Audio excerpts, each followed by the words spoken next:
तो hello guys, आज की इस वाली वीडियो में मैं रेनेगेड इमॉर्टल की एपिसोड 140 को एक्सप्लेन करने वाला हूं। तो चलिए बिना कोई बकवास किए बढ़ते हैं हम वीडियो की तरफ। तो वीडियो की स्टार्टिंग में हम देखते हैं एक हैवी इमोशनल वाइब से ऑटम विंड जोर से चल रही है और एक यार्ड में ऐसा लगता है जैसे पूरा एनवायरनमेंट साइलेंट विटनेस बन गया हो। वैंग लिन एक बहुत ही डार्क और इमोशनल स्टोरी खत्म करता है, एक young man from planet Suzaku की कहानी जो टीयर्स से भरी हुई थी। वैंग पिंग ये सुनकर पूरी तरह टूट जाता है, उसका हेड डाउन हो जाता है, फेस डार्कनेस में छुप जाता है। अचानक उसका हैंड आइसी कोल्ड हो जाता है जिससे किंगजी भी डर जाता है। पूरा माहौल साइलेंट और टेंस हो जाता है। वैंग पिंग धीरे से उठता है, उसकी आवाज़ हैवी होती है और वो बस इतना कहता है कि वो रेस्ट करेगा और फिर वो वहाँ से चला जाता है। वैंग लिन बस उसे देखते रह जाते हैं, पूरी तरह स्पीचलेस, और रात के स्काई को देखते रहते हैं जैसे सब कुछ खत्म हो गया हो। वैंग पिंग के लिए वो रात सबसे लंबी रात बन जाती है। वो मून को देखता रहता है और बिटर रियलिटी समझता है कि वो सिर्फ एक टूल था जिसे उसकी ओन मदर ने रिफाइन किया था। नेक्स्ट मॉर्निंग बिना किसी बात के वैंग पिंग टाउन छोड़ देता है, अपने फादर को कुछ नहीं बताता। दूर से वैंग लिन उसे जाते हुए देखता रहता है, अंदर ही अंदर बहुत डीप लॉन्गिंग के साथ। वैंग पिंग अब टायर्ड हो चुका था अपने इनर बर्डन से और वो एक रिमोट माउंटेन विलेज में किंगजी के साथ सेटल हो जाता है। सिंपल लाइफ शुरू करता है, वुड कार्विंग करता है और वैंग लिन की मेमोरी को ऑनर करता है। 10 इयर्स पास हो जाते हैं और वैंग लिन के हेयर कंप्लीटली वाइट हो जाते हैं, लॉन्ग और मेसी, लेकिन उसका फेस अब काम और अंडरस्टैंडिंग से भरा हुआ है। वो नेचर के लॉज को बहुत डीप लेवल पर समझने लगता है और उसे रियलाइज होता है कि लाइफ और डेथ बस एक साइकिल है जो एंडलेसली घूमता रहता है। जैसे फ्लावर विल्ट होता है लेकिन फिर सीजन में वापस ब्लूम करता है। उधर विलेज में वैंग पिंग अब ओल्ड एज में है, बॉडी वीक हो चुकी है, लेकिन वो फिर भी कामली अपना फाइनल वुड कार्विंग कंप्लीट करता है और किंगजी को इंस्ट्रक्ट करता है कि उसके डेथ के बाद सारे स्टैचूज बर्न कर दिए जाएं। लेकिन तभी सीन शिफ्ट होता है। प्लैनेट रनियन की पीस सडनली टूट जाती है। स्काई में एक मैसिव लाइटनिंग बर्स्ट होता है और एक वाइल्ड बीस्ट जैसी ऑरा के साथ एक मिडिल एज्ड मैन आता है जिसे लाइटनिंग डाओ प्रैक्टिशनर कहा जाता है। उसकी प्रेजेंस इतनी टेरिफाइंग होती है कि पूरे प्लैनेट के कल्टीवेटर्स पैनिक कर जाते हैं। सन फैमिली के एंसेस्टर्स तक नर्वस हो जाते हैं। वो अपने डिवाइन सेंस से पूरे प्लैनेट को स्कैन करता है और फाइनली उसकी नज़र एक स्मॉल माउंटेन हाउस पर लॉक हो जाती है जहां वैंग पिंग होता है, क्योंकि वही एक ऐसा ऑर्डिनरी ह्यूमन था जो उसके प्रेशर से फेंट नहीं हुआ। लाइटनिंग प्रैक्टिशनर सीधे वहां उतरता है और घर के अंदर एंटर करते ही पूरा रूम लाइटनिंग प्रिजन बन जाता है। किंजी वैंग पिंग को प्रोटेक्ट करने की कोशिश करता है लेकिन प्रेशर से ब्लड वॉमिट कर देता है, लेकिन वैंग पिंग फिर भी काम खड़ा रहता है बिना किसी फियर के। उसी टाइम बहुत दूर वाटर सिटी में वैंग लिन अचानक उठता है। उसके हाथ में चीजें टूटकर डस्ट बन जाती हैं, उसकी आईज कोल्ड और टेरिफाइंग हो जाती हैं। किलिंग इंटेंट एक्सप्लोड हो जाता है क्योंकि किसी ने उसके बेटे की पीस डिस्टर्ब की है और अब वो किसी को नहीं छोड़ेगा। वापस विलेज में लाइटनिंग प्रैक्टिशनर वैंग पिंग को ऑब्जर्व करता है और तभी अचानक वैंग पिंग के पीछे शैडो मूव करती है। स्काई गार्डियन डॉल अपीयर होता है और एक पावरफुल पंच मारता है जिससे सोनिक एक्सप्लोजन होता है। लाइटनिंग प्रैक्टिशनर काउंटर करता है लेकिन थोड़ा पीछे हट जाता है, उसका हाथ नम हो जाता है। वो समझ जाता है कि ये ऑर्डिनरी डॉल नहीं है। वो ईविल स्माइल करता है और ग्राउंड स्टॉम्प करता है और पूरी जगह में लाइटनिंग फैल जाती है। पूरा हाउस डिस्ट्रॉय हो जाता है, लेकिन वैंग पिंग अभी भी काम खड़ा रहता है बिना पैनिक के। और तभी जब लाइटनिंग बस उसे हिट करने वाली होती है, एक एंशिएंट हैवी वॉइस पूरे हेवन और अर्थ में एको करती है और एक सिंगल कमांड से सब कुछ फ्रीज हो जाता है। लाइटनिंग ड्रैगन्स मिड एयर में जम जाते हैं, स्काई में मैसिव वॉर्टेक्स खलता है और वैंग लिन व्हाइट हेयर के साथ बाहर आता है। एक सिंपल जेस्चर से सारी लाइटनिंग टूट जाती है। लाइटनिंग प्रैक्टिशनर इंस्टेंटली डर जाता है और पीछे हट जाता है क्योंकि वो वैंग लिन की कल्टीवेशन सेंस भी नहीं कर पा रहा था। और वैंग पिंग टीयर्स के साथ उसे फादर कहता है। डेकेड्स ऑफ सेपरेशन के बाद वैंग लिन का काम फेस फिर से कोल्ड और किलिंग इंटेंट वाला बन जाता है। वो अपने हाथ से वैंग पिंग और किंगजी को सॉफ्ट लाइट में प्रोटेक्ट करता है और तुरंत उन्हें टेलीपोर्ट कर देता है एक एम्प्टी वास्ट लैंड में, वेस्टर्न रीजन ऑफ प्लैनेट रनियन में। और पीछे लाइटनिंग प्रैक्टिशनर की एरोगेंस वहीं खत्म हो जाती है और स्काई फिर से टेरिफाइंग थंडर एनर्जी से भर जाता है। डॉ पेटियर प्रैक्टिशनर अपने एरोगेंस के साथ जोर से शाउट करता है और वैंग लिन से डिमांड करता है कि वो तुरंत डॉल को हैंड ओवर कर दे, वरना सेफ रहना पॉसिबल नहीं होगा। लेकिन वैंग लिन बिल्कुल काम रहता है। उसकी आवाज हैवी और कंट्रोल्ड होती है। वो कामली कहता है कि आज डॉ पेटिया प्रैक्टिशनर को रिल्म शिफ्ट करना ही पड़ेगा, सिर्फ इसलिए क्योंकि उसने उस लाइन को टच किया है जो उसके चाइल्ड की सेफ्टी से जुड़ी है। और फिर अचानक वैंग लिन अपने पावर की सभी शैकल्स रिलीज कर देता है। उसके बॉडी से हेवनली स्पिरिचुअल एनर्जी एक्सप्लोड होने लगती है। वो एनर्जी सोल ट्रांसफॉर्मेशन स्टेज से उठती हुई सीधे पीक फाइनल असेंडिंग स्टेज तक पहुंच जाती है और पूरा प्लैनेट रानयुन वायलेंटली शेक होने लगता है। स्काई एक कैनवस की तरह बदल जाती है जिसमें माउंटेन्स और ग्रेट रिवर्स जैसे इमेजेस सडनली अपीयर हो जाते हैं। और जब वर्ल्ड रिवर एनर्जी उसके हेड में मर्ज होती है तो उसका लाइफ एंड डेथ डोमेन उस लेवल पर पहुंच जाता है जिससे डॉ पेटिया प्रैक्टिशनर भी ट्रेम्बल करने लगता है। लेकिन डॉ पेटिया प्रैक्टिशनर हार नहीं मानता। वो तुरंत एक जायंट हेवनली थंडर बीस्ट समन करता है, एक ह्यूज एनर्जी बॉल जैसा बीस्ट, सिर्फ इंटिमिडेशन के लिए। लेकिन वैंग लिन बस कोल्ड स्माइल देता है और अपने एनर्जी से एक silver horned thunder beast form कर देता है जो ज्यादा नोबल और टेरिफाइंग होता है। दोनों बीस्ट्स इमीडिएटली ब्रूटल बैटल में क्लैश करते हैं। पूरा लैंड शेक होने लगता है और वैंग लिन का thunder beast pure blood line pressure से अपोनेंट को भारी दबाव में डाल देता है। डॉ पेटिया प्रैक्टिशनर फिर तुरंत सिल्वर लाइटनिंग स्वॉर्ड निकालता है और हेवनली रेट्रिब्यूशन स्पेल चांट करता है। लेकिन वैंग लिन बिल्कुल काम रहता है और गोल्डन स्काई ब्रश निकालकर हवा में तेजी से 7 पंच सिंबल ड्रॉ करता है।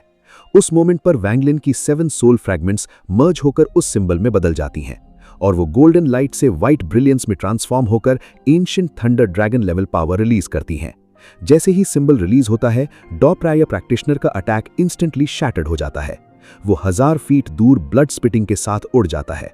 वो खुद को रिकवर करने की कोशिश करता है अपनी ओरिजिनल एनर्जी से, लेकिन तभी वैंग लिन धीरे से खड़ा रहता है, रेड ग्लोइंग आईज के साथ, और उसके हाथ में स्वॉर्ड और डीमन लाइक साइलेंस क्रिएट करता है, जैसे सब कुछ उसके सामने रुक जाए।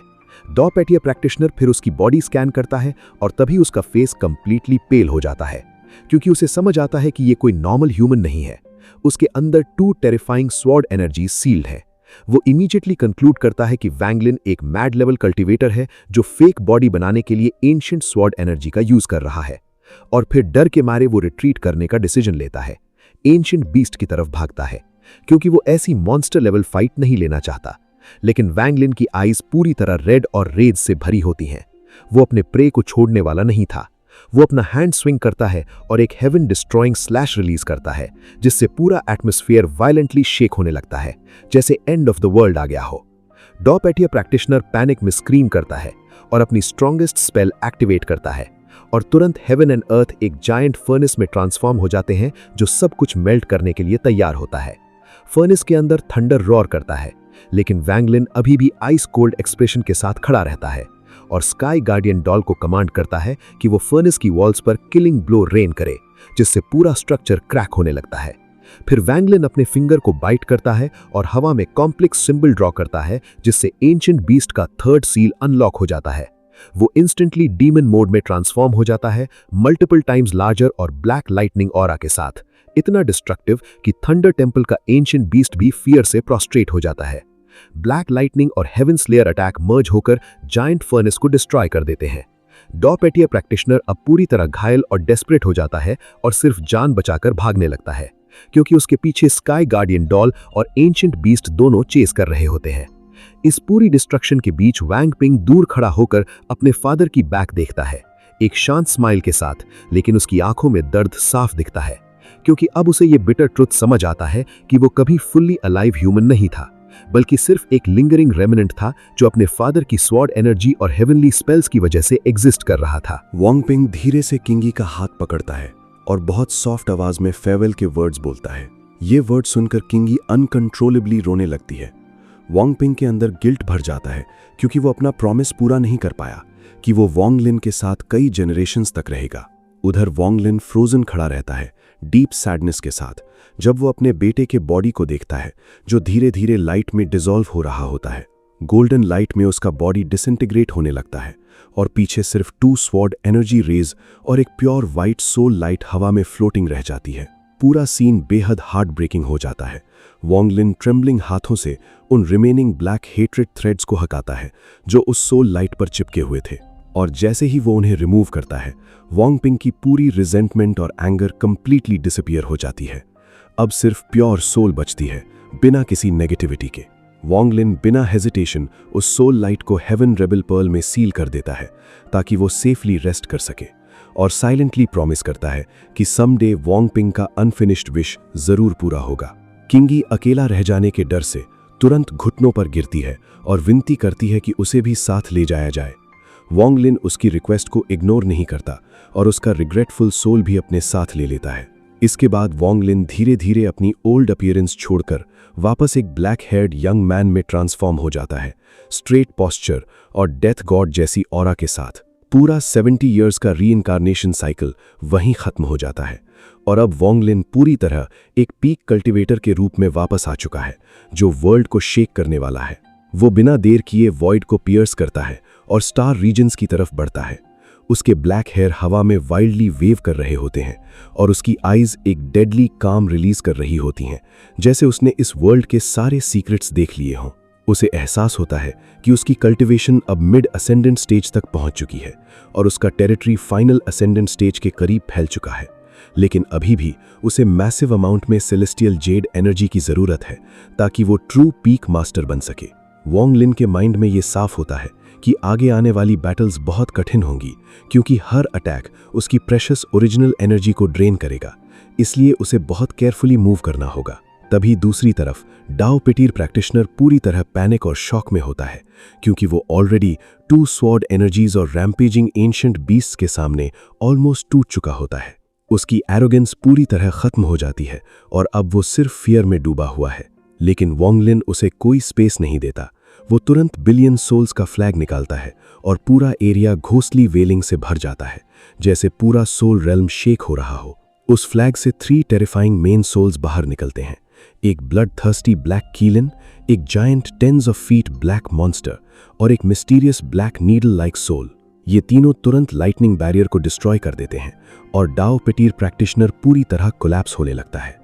अब वो डर के मारे नेगोशिएशन की कोशिश करता है, लेकिन वोंग लिन कोल्ड वॉइस में उसे आदेश देता है कि या तो वो स्लेव बनकर सरेंडर करे या उसकी सोल पर परमानेंट रिस्ट्रिक्शन सील लगा दिया जाएगा। डाओ पिटीर प्रैक्टिशनर रिवेंज की सोच भी रखता है, लेकिन वोंग लिन पहले ही एक स्टेप आगे होता है और उसे फोर्सफुली ड्रैग करके एक डेड ग्रे प्लैनेट पर ले जाता है।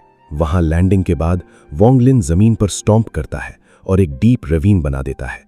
फिर अपने स्वॉर्ड फिंगर से अंडरग्राउंड एक मैसिव केव क्रिएट करता है और उसमें लोटस पोजीशन में बैठकर वो बटरफ्लाई सोल विप निकालता है और बिना किसी हेजिटेशन के डाओ पिटीर प्रैक्टिशनर की बॉडी पर लगातार स्ट्राइक्स करता है, जिससे उसकी ओरिजिनल सोल बॉडी से बाहर निकलकर दूर जा गिरती है और पूरा सीन एक ब्रूटल सोल डोमिनेशन रिचुअल में बदल जाता है। डाओ पिटीर प्रैक्टिशनर अब पूरी तरह समझ चुका था कि ये कोई नॉर्मल फाइट नहीं है। वो शॉक और फियर से हिल चुका था क्योंकि वैंग लिन उसे मारने के लिए नहीं बल्कि एक लिविंग पपेट में बदलने के लिए प्रोसेस कर रहा था, एक silver great sky guard puppet. और ये रियलाइजेशन उसके लिए सबसे बड़ा नाइटमेयर बन जाता है। वैंग लिन लगातार अपने ओरिजिन एनर्जी को रिलीज करता है और डिवाइन पावर का यूज करके पूरे प्लैनेट की मेटालिक ओर को पुल करता है। वो मोल्टन गोल्डन मेटल सीधे डाओ पिटीर प्रैक्टिशनर के बॉडी में इंजेक्ट होने लगता है और उसकी स्किन धीरे धीरे स्पार्कलिंग सिल्वर में बदलने लगती है। उसका बॉडी एक एक्सट्रीम हार्ड मेटालिक फॉर्म में ट्रांसफॉर्म हो रहा होता है। 2 स्वॉर्ड एनर्जी के प्रेशर के बीच डाओ पिटीर प्रैक्टिशनर पूरी तरह टूट जाता है और फाइनली उसे सरेंडर करना पड़ता है। वो मजबूरी में एक्सेप्ट करता है कि वो वैंग लिन का बॉडीगार्ड पपेट बनेगा, वो भी पूरे 3000 ईयर्स के लिए, सिर्फ अपनी लाइफ बचाने के लिए। इसी बीच एक दूसरे प्लैनेट युनशिया पर ग्रीड नाम का फिगर बहुत बुरी हालत में भागने की कोशिश कर रहा था, लेकिन अचानक एक मिस्टीरियस टेंटिकल उसे पकड़ लेता है और उसे डार्कनेस में खींच ले जाता है। वो हेल्पलेस होकर चीखता है और वैंग लिन को कर्स करता है क्योंकि उसे लगता है कि अगर वैंग लिन एग्जिस्ट नहीं करता तो वो इस एंडलेस सफरिंग में नहीं फंसता। हाफ ईयर बाद उसी डेड अबैंडन्ड प्लैनेट पर एक मैसिव एक्सप्लोजन होता है। डस्ट और फॉग पूरे स्काई को कवर कर लेते हैं और वैंग लिन केव से बाहर निकलता है। उसका फेस थोड़ा टायर्ड और रिंकल्ड लगता है। उसके पीछे एक स्किनी सिल्वर लाइटनिंग पपेट खड़ा होता है जो उसके कमांड को फेथफुली फॉलो करता है। असल में एक्सपेरिमेंट पूरी तरह परफेक्ट नहीं हुआ था, लेकिन फिर भी वैंग लिन ने डाओ पिटीर प्रैक्टिशनर की ओरिजिन सोल को रिफाइन करके एक पीक सिल्वर क्लास पपेट बना लिया था, जिसकी स्ट्रेंथ अपसर्ड लेवल की थी, जो सिंगल पंच में डिस्ट्रक्शन क्रिएट कर सकता था। साथ ही उसका एंशिएंट बीस्ट कंपेनियन अब और भी बड़ा और इंटेलिजेंट हो चुका था, सिल्वर हॉर्न के साथ गोल्डन ग्लो रिलीज करता हुआ, लेकिन अब वो थोड़ा रिबेलियस नेचर दिखा रहा था, जिसे वैंगलिन बस छोड़ देता है और उसे फ्रीली रोम करने देता है। फिर वैंगलिन डॉ पेटियर प्रैक्टिशनर के स्टोरेज बैग को चेक करता है और उसे एक एंशिएंट जेड मिलता है जिस पर हेवनली लाइटनिंग सिंबल्स कार्व्ड थे। वो इमीडिएटली अपने लाइटनिंग ओरिजिन सोल से उस सील को ब्रेक करता है और उसमें से 2 हाई लेवल स्पेल्स मिलते हैं, वर्ल्ड फर्नेस टेक्निक और ओरिजिनल थंडर मंत्रा, जो एंशिएंट सेलेस्टियल स्पेल फ्रैगमेंट्स थे। वैंगलिन समझ जाता है कि ये थंडर ओरिजिन स्पेल उसकी कल्टीवेशन स्पीड को मैसिवली बूस्ट कर सकता है, क्योंकि ये टेक्निक हेवनली लाइटनिंग एनर्जी को डायरेक्टली डिवार करने की एबिलिटी देती है, जो नॉर्मल कल्टीवेटर्स के लिए ऑलमोस्ट इम्पॉसिबल था। इसके अलावा उसे एक ब्लेडलेस लाइटनिंग स्वॉर्ड, एक मिस्टीरियस सिल्वर स्टोन और सबसे इंपॉर्टेंटली मैसिव अमाउंट में हेवनली जेड रिसोर्सेज मिलते हैं, जो किसी भी सेक्ट को एनवी कर सकते थे। दूसरी तरफ ऑल हेवन स्टार सिस्टम में एक ब्यूटीफुल वुमन ज़ीसन अपने स्लेव्स के साथ एक डाइंग प्लैनेट को स्कैन कर रही होती है, लेकिन अचानक जमीन से एक टेरिफाइंग किलिंग इंटेंट एक्सप्लोड होता है, जिससे स्काई ब्लैक हो जाता है और अर्थ क्रैक होने लगता है। ज़ीसन इंस्टेंटली डर जाती है, क्योंकि प्रेशर इतना हैवी होता है कि उसके ब्लड स्लेव्स तक इंजर्ड हो जाते हैं।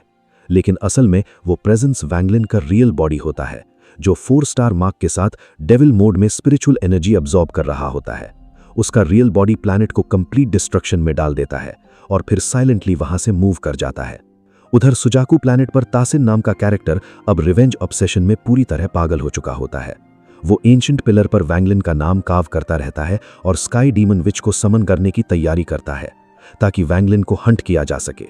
इसी बीच जुरू नाम की गर्ल जब स्टोरेज बैग खोलती है तो अचानक एक व्हाइट लाइट उसके फोरहेड में एंटर करती है और सील्ड मेमोरीज अनलॉक हो जाती हैं। वो रोते हुए गिर जाती है, क्योंकि उसे पता चलता है कि वो एक्चुअली एक सोल वेसल है जिसे वैंगलिन ने कभी बनाया था। फिर दूसरी तरफ वैंगलिन अपने हिडन कल्टीवेशन जोन में 5000 किलोमीटर्स लैंड सिंगल वेव में लेवल कर देता है और सेलेस्टियल जेड एनर्जी को इनसेन स्पीड से अब्सॉर्ब करता है। उसका बॉडी एक ब्लैक होल की तरह बन जाता है जो एनर्जी डिवार कर रहा होता है। लंबे इंटेंस कल्टीवेशन के बाद फाइनली वो अपनी आईज खोलता है और उसके बॉडी से terrifying heavenly lightning aura explode होता है, जिससे पूरा स्काई शेक हो जाता है। और अब साफ हो जाता है कि वैंगलिन ने असेंडेंट स्टेज और फाइनल पीक लेवल को ऑफिशियली ब्रेक कर दिया है और अब वो एक अनमैच्ड एग्जिस्टेंस बन चुका है। और इसी के साथ आज की ये वीडियो यहीं पर खत्म होती है। अगर आपको वीडियो पसंद आया हो तो लाइक करना मत भूलना, सब्सक्राइब जरूर करना और वीडियो को आगे तक पहुंचाने के लिए शेयर भी कर देना। तो दोस्तों, हम मिलेंगे अगली वीडियो में अगले एक्सप्लेनेशन के साथ। तब तक के लिए ख्याल रखना, सपोर्ट बनाए रखना और हमेशा मस्त रहना।